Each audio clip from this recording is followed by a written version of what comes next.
I make sure that I'm seeing what I want to see. So right here, what you will see, hopefully you have this on your screen, is this is one of your Chrome tablets. And I know most of you have seen the Chrome tablets because we've used them. The reason we got them out to your buildings very quickly is to have them available for map testing. And so if nothing else, you've seen them in action for that. I know some schools chose not to do that, so this might be your first choice or chance to really see them going and what they're all about. But these are our Chrome tablets. It's a newer type device that is out there. It is a mix between a tablet and a Chromebook. It's Chrome-based, which what's wonderful about that is that, as you know, our 3rd through 8th graders all use Chromebooks. We monitor everything we do with them through Chrome. We have ways to see their histories. We have ways of being able to lock down their devices in certain ways if we need to. We have security that we can use on it.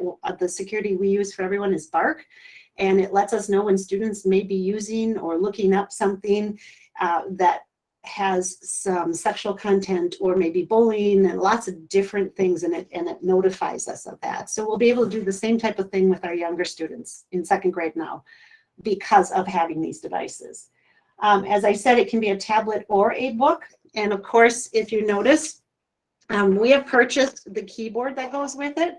And the keyboard is a case keyboard combination. And so it can sit and look like a mini Chromebook, or it can be folded over to look like a tablet. And they can hold it either the long way or the short way, and it is set up to auto turn the screen.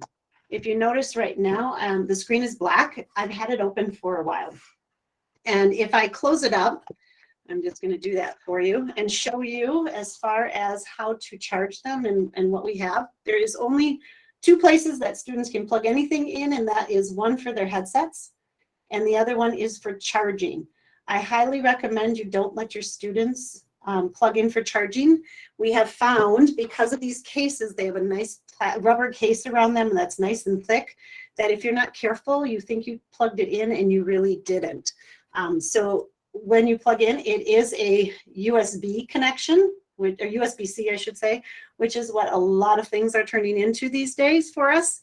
And so you have to plug in and make sure you push hard enough and around that rubber side of it. And then you'll see a light come on. If the light is an orange or reddish color, that means it needs some charging. If it's green, it is ready to go. So definitely would recommend that you do that, plugging in and out, just to save those connections for them. Every one of them also comes with a charging block. However, in a lot of your buildings, the way they are put into either a cart or possibly using the chargers that were used in the past for the tablets, you don't need that charging block. But make sure you know where those are if you ever need to send one home with a student, because they're going to want that charging block to go with it. All right, the 2 buttons you see on the side, obviously volume and the on-off button. There's also, because of the keyboard, a volume button on the keyboard that also works for the students. So when I open it up, it should automatically come on for you. If for some reason it does not, the one thing we have discovered is you need to push that power button on the side and hold it in. I usually say hold it for about 5, a count of 5, and then let it go and be patient. A lot of us want things to just work right away, but it takes a couple of seconds for it to come on screen. As Teresa told you, she set up our Clever account, which what Clever does for us is allows us to have the students use an easy sign-in, which I'll get to in a minute. And the nice thing, again, because it is a Chrome-based tablet, we are able to force out what we want to show up on the screen for the students. So this is what will come up on all your devices for the students. Now, if for some reason you need to sign on to it, there is a way to work around it, which I'll talk about also in a minute. But first of all, I want to also remind you that we purchased enough for every 2nd grader as of when we purchased them, and we've been keeping track of what we have, and we got a few extras to make sure that if we had more enrollment, and so we've been able to handle all of our enrollment, plus we have about 20 devices on hand at the Grace office as spares. So the same thing that we do for our 3rd through 8th graders, if something happens to your device, one of the devices, and it's not working for your student, you need to put in a help desk ticket. We will see that. We will get you a spare. take your device that is not working, do whatever we need to do to repair it if we can, and return it to you and exchange the spare out again. If for some reason it's not repairable, then we would just simply make sure that we change that device to become your device. Okay. And I just want to check in and make sure everybody's hearing me okay. There aren't any issues along the way. Everybody's okay? All right, good. There are a few tips I'd like to share with you about these devices that we've discovered through the map testing, through just testing them out and working with that and getting Clever set up. One thing I will tell you is they do like to go to sleep a little quickly. The screen will go black. That's to help save the battery life, and we like to keep that way so that the batteries last as long as possible for you if you're using them during the day. Again, it's just a simple push that power button on the side. If it doesn't come up, sometimes if you just do a quick push, if it just went dark, it'll come up very quickly. If not, push, hold in for 5 seconds, and then let go, and it should come up for you. The other option, if that doesn't work, some people have been doing, you just close it and then open back up, and it'll open and get ready to have the student sign in. There is a touch screen. It's touch screen, so there's a lot of swiping that can go on. So if you ever get in a position where you're like, where did something go? Try doing a swipe, and you'll usually find what the student did. They might have swiped the screen a little too far and lost something, but it's easy to get back. There are numbers on all of your devices. Mine actually has a label on it, a little different than yours, but yours should have the label with your initials for your school and a number. My recommendation is they are not assigned to a specific student as far as it doesn't have a student name on, but I would suggest in your classroom, assign a number to your students. One thing about that is passing of germs. Another thing is once they log in for the first time in Clever, it will remember them, and they won't have to go through that first time login that they have to do when they go the first time. There's a couple extra steps you have to do. So if they keep using the same device and logging in that way, it just simplifies the process a little bit. Plus, if there's any damage or anything going on, one missing, you know which child should have been using that. And I know second grade teachers, you think like that. Some of our other people on staff might not think those ways, but I know that you're thinking like that. We have had some issues with the keyboard cover that we have purchased. Some of our keyboards have been bad. We're under warranty, so we've been taking them back in, getting new ones. But there's also a possibility that when you put the keyboard together with the device, it's just that it simply didn't connect all the way. So a simple, easy, if the student starts typing and they can't get anything to type, or you can't, you simply pick it up. It's a magnetic piece right in the middle here. A lot of times I just swipe my finger over it because sometimes dust gets in the way, and then reset it. Give it a couple of seconds to recognize that keyboard, and then try typing again. If you do that a few times and it's still not working, chances are there might be a problem with that keyboard. The nice thing about it is if you flip up and take it off the keyboard and you try to go type, an automatic on-screen keyboard comes up. So you can still use the device even without the keyboard. Okay. Another thing that we have noticed with it is the sensitivity of students touching it. Our students have much tinier fingers than I do and you do.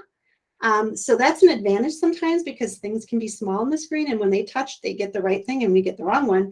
But it also sometimes causes a problem for them when it comes to actually making something work. I've noticed a lot of students when I've been working with them that they are trying to use the tips of their fingers, the top part of their finger to touch the screen instead of the fatty flat part. If they do that, their fingers don't tend to be warm enough or have enough moisture in them, and so it doesn't activate it well. What I've been telling the kids is if you can get that to work, rub your fingers together, rub your thumb and your finger together to get a little warmth there, and it usually works for them nicely. So please be patient. They are, it's all about that electrical current and that heat piece of it to make something work for them. All right. Any questions at this point about the device itself that you can think of? And hopefully some of those tips will help you out. Okay, so then this takes us to the part where this is what the students will have to do. When that screen comes up, they push the blue box at the bottom. It brings up a camera. The one thing I didn't mention is there is a two-way camera on here. It is defaulted to put the camera facing them on first. However, and you probably can't see it, but up here in this corner, it's in the upper right-hand corner. Maybe you can see it now, the little white there. That will simply flip it to face the other direction. So now I'm facing out from the device. Either one works when it comes to using these lovely QR badges that you should have gotten for your students. And if you haven't yet, please let me know and we'll make sure you get them. But every student, it has their name at the bottom of it. And then there's a QR code that's special to them that will sign them in. And it's connected to their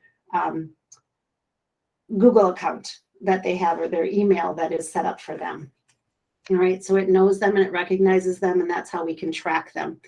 So like I said, students can either hold it up with the camera facing them or they can put it behind them here. And oops, it closed out on me.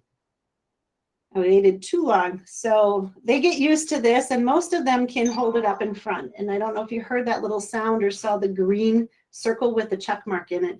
It picks it up, even if the student can't get it centered just right. It usually, in fact, I've seen students have more success than I have in logging in. So they can hold it up in front of there or behind it, depending on which way you want to train them to do that. What it then does is takes the student automatically to our Clever dashboard for the GRACE system. So there is a dashboard that has some links already on it for them. These are automatic ones that we have up for everybody. And part of what we're looking to do is put up our basic ones that if a student were to get sent home and takes our device, or even uses their device at home and signs into Clever, all of their stuff is easily accessible to them. A lot easier than you having to constantly be sending out links to this site and that site that your parents need to get a hold of. All right, we included Google Meet because we know that at some point might be important for you. It's got Seesaw, Raz-Kids, and Epic, which are some of those that we've heard that the majority of the schools are using. But then you'll also notice that there are teacher pages. So this is my teacher page, but you would have a teacher page for yourself and your students are automatically connected to a class for you. So you have your class, and that should be all done for you already. So like I was saying, if you happen to have a device and you're playing and listening at the same time, if you take one of your students and log them into it, you will go in and you should see something similar to this. And there will be teacher page for you. If you haven't set it up or done anything with it yet, that's part of what we're going to show you today really quick and give you a chance to do that on your own for a little while. And then we'll meet back together to talk about those in future dates at some point. Okay. So that's simply how the students log in. What I'm going to do now is go away from that, and I'm going to show you a quick video just explaining how Clever works. So let's see if I can get that to work for you.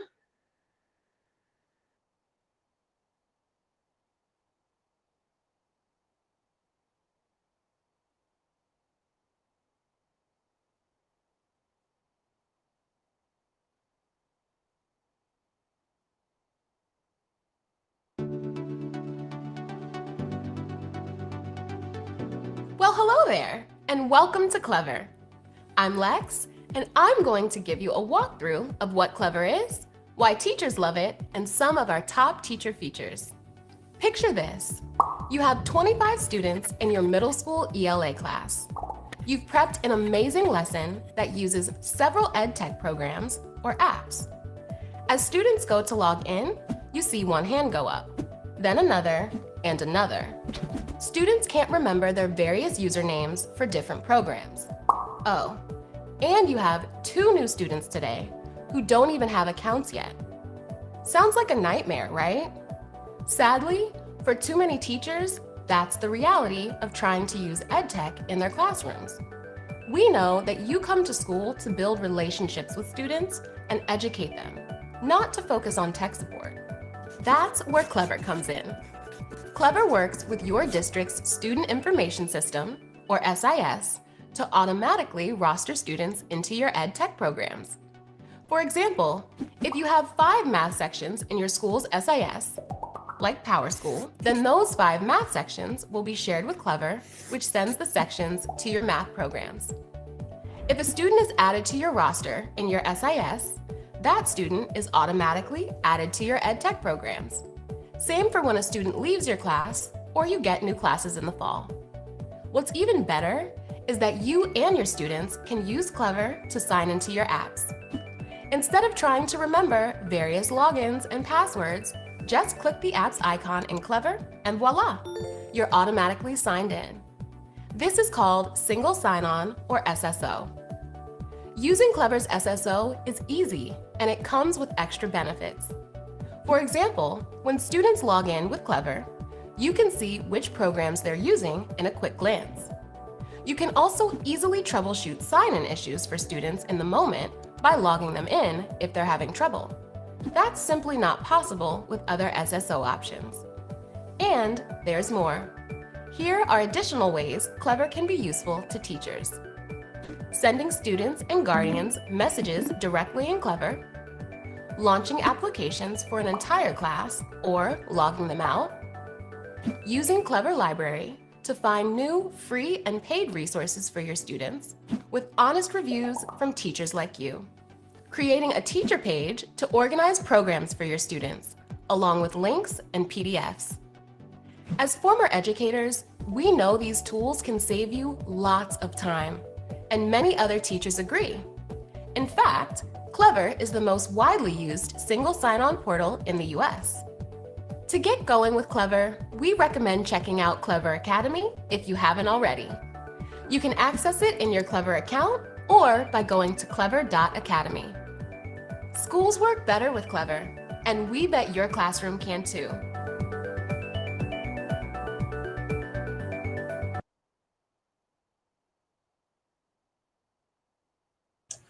All right, that's a quick overview of what Clever can become for us. We are not completely there all the way, but we're working towards that. Teresa, I don't know if you have just anything about that you want to add in. I know it talks about SIS, which is our PowerSchool. It talks about single sign-ons and things like that. Is there anything, Teresa, you can think of I should share with them? Yeah, they had mentioned that it works with our student information system. While it doesn't automatically sync because the diocese doesn't give us that permission. So what happens is I actually download periodically the student schedules and I upload them to Clever. So while if you do get a student, a new student, it won't happen instantaneously, but I have been pretty good at knowing when students are coming in and making sure that they are getting added to Clever pretty quickly as well, so that you guys are up and running fairly quickly when a new student gets enrolled. Awesome. Sarah, you had a question? Yeah, when they do their Clever code, they go to the district page, right? They won't necessarily go right to my classroom page. Is that true? They'll go to the district page, which will have your teacher page on it. So let me just stop sharing real quick. Will that duplicate some things then? Like if I put Seesaw into my class page, that'll duplicate it from the Grace page or from the district page. Right. You could have some duplications there if you want to do it that way, or you could use the ones that are in the district. So if you see the ones that are in the district, you wouldn't have to have them go, they could go in that way. We were just trying to make it as easy as possible to get us started, especially for teachers who are like, I want to start using with my students, but I'm not ready to really fool around with or create my teacher page that quickly. At least they'd have the basics to get them started. Okay. So yes, you can have duplicates. I know Tara is one of them. She has set up her page somewhat, and she has Raz Kids also on her page. So her kids can access it either way. Okay, so that's okay to have that duplicated in those two places. Mm-hmm. So when my kids go in, they can just click on my classroom and they can have everything, And even though it's duplicated. Right, they go right to that. In fact, if I quickly show you on here, I just clicked on my teacher page, and you'll notice in my teacher page, I added some things, but I did not add the same ones that are out in the front part of it. I have some new ones that I discovered, and I've been exploring a little bit and trying out the library and finding what kind of apps are there. And I found some cool ones that I just wanted to get up there. And if we had a little more time, I could show you, but I don't want to also go over. But basically, if you take an app from Clever, it will automatically sign you and your students into that app, and it's right there and ready to go for you. There are lots of free ones, and there are also ones called freemium, which I thought was an interesting word. Freemium, meaning there are paid versions of it, but you can use a free version if you want, or upgrade to their premium version. So you've got those choices. Like Newsela is one that I know you can pay for, but they also have a free version. The difference is the free version doesn't let me see if a student does a quiz. I can't see that in my teacher piece of it, but I can assign assignments out to the students. They can do them, take the quiz, and show the results to me right on their screen, which is really cool. The other thing is you can upload PDFs. So if you had a worksheet that you wanted them to use, and I actually happen to have Kami uploaded here, they could complete those assignments and that kind of stuff. So there's a lot of things we're exploring yet. We know they're available. We just have to, tweak them and make sure they're doing everything we want. But can you see where I'm talking, how easy this would be for you to use if we ever had to be virtual, or just to organize everything in one place for your students, okay? The one thing I want to talk about is something that got me the first time is I was looking for my X's to close off my tabs when I went someplace else, and this does not do that. I don't know if I can get it up close enough for you, but up in the corner, there's a little box that has a number, and if I click on that number, it brings up at the top all the tabs I have open, and that is how I can close them off and take them back and forth. So if you're like, where are the X's so I can close off a tab, or my student can't close off a tab, start to look for that box with that number inside, and that'll allow them to go up and they can find them. So they can have several tabs open, and they just go up, and there's a visual that helps them understand what tab that is versus just words, which is a really nice thing. Okay, I know we are getting down to our last couple minutes, so I understand if any of you have to leave right now and can't finish. I have this recording, but if you want to stick around for a minute, I want to just show the rest of you that can stick around. We won't take a ton of time on this, but how to actually sign into Clever and get yourself going. It's very simple. And this is where also, if the students go home, even if they wouldn't have their devices with them, you could send their QR codes, their parents, and just simply go clever.com. It says log in as a student. When you click on that, oh, I'm already logged in, so let me log out so you can see what it looks like. So this is where it would take them, clever.com. It doesn't necessarily say Grace's system up here the first time that they go in, or the first time you go in, because you haven't signed up into it yet. Once you sign in, this will remember this on your computer and bring it up for you. So for students, here's where they just click, and it'll bring up the Clever sign in again, and they just hold their card up in front of it. And if you heard that, it just logged them in.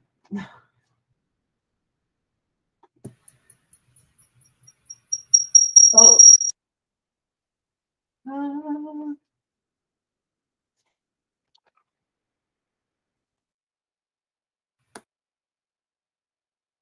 I'm guessing maybe you lost me on one of my screens. For some reason, my computer wants me to be done. Can you hear me now? Is maybe okay? Can you still see my other screen, or probably not? I'm guessing, right? No. Is everybody here? I can hear you, and I can still see your screen that you shared before on your other page. I'm sorry. Can you guys hear me now? And you probably... Yes, we can hear you. Yeah, can you see my screen, though? Probably Yes, not. yeah, you can see your Clever screen. You're still seeing that. Okay. Yeah. Because all of a sudden my actual connection that I had for my meeting is telling me it's lost it. But anyway, if we can keep seeing that, that's great. You'll see that it logged the student in. This is the same thing that you saw before. Let me see if I can log out and if you continue to see. I bet you didn't. It's stuck on the screen. That is wonderful. I love when things don't work properly. Let me quickly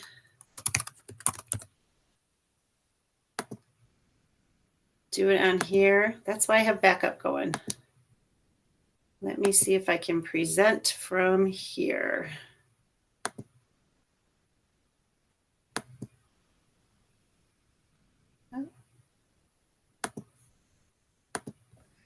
While you're doing that, Carrie, I don't know if we missed it or if I just missed it, I should say. Did we get information on how to create our own Clever teacher page, or is that something that is going to be shared with us, or how do we go about creating our own Clever teacher page? That is what I'm going to show you right now. That was what I was hoping to get in the last couple of minutes here. Are you seeing my screen now?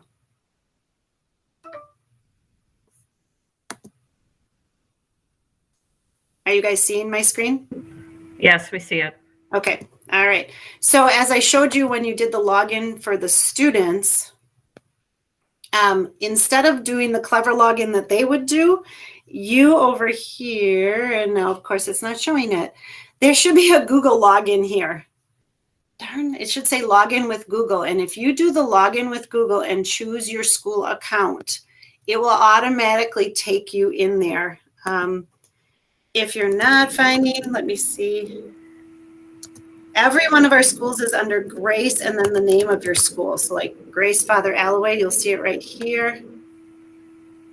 If There you go to clever.com/in/Grace system, I think you can just do the login with. That'll take you right away. So if you go in with just clever.com, you have to put in your school, which is Grace, and then the name of your school. So Grace, Our Lady of Lourdes, Grace St. Bernard's, that, and it'll find it. And then you'll get your login with Google.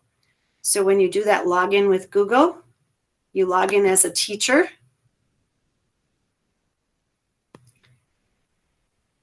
And you may have to choose your Google account the first time. It's remembering that I've already done that, but it might pop up a screen where you choose your Google account. So once you go in, here is your teacher pages. You'll see you have a teacher page here, one that you can create just for things that you only want to see. So this one over here, my Mrs. Gazins one, is the one that the students see. This is just for you, and this is the district page. You can't make changes to the district page, but you can see it.